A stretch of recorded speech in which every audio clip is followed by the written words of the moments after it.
Hello friends, তোমরা সকলে কেমন আছো? দেখো, আজকে আমি মাশরুম রান্না করব। তাই জন্য মাশরুমটাকে ভালো করে ধুয়ে নিয়েছি। সুন্দর করে জল দিয়ে হালকা গরম জল করে নিয়েছিলাম প্রথমে। তারপর সুন্দর করে একটা ডলে ডলে ধুয়ে নিয়েছিলাম। ধুয়ে তারপরে আবার হালকা ঠান্ডা জল দিয়ে ধুয়ে নিয়েছিলাম। তারপর ধোয়া হয়ে গেলে আমি কেটে নিয়েছিলাম পিস পিস করে।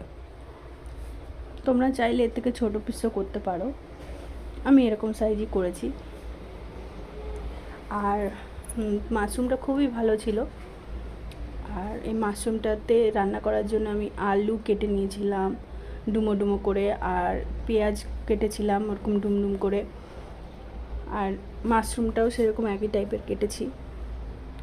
তারপরে এগুলোকে যেমন রান্না করে কষা করে পেঁয়াজ, আলু, টমেটো, একটু জিরে সব দিয়ে আমি এগুলোকে ভালো করে কষিয়ে নিয়ে টমেটো দিয়ে দিয়েছিলাম, গোটা দুটো কাঁচা লঙ্কা দিয়ে দিয়েছিলাম, দিয়ে সুন্দর করে কষিয়েছি মাশরুমটা দিয়ে তারপরে নুন হলুদ দিয়ে দিয়েছিলাম পরিমাণ মতন, সামান্য মিষ্টি দিয়েছিলাম, চিনি হাফ চামচ দিয়ে ভালো করে মজে গেল।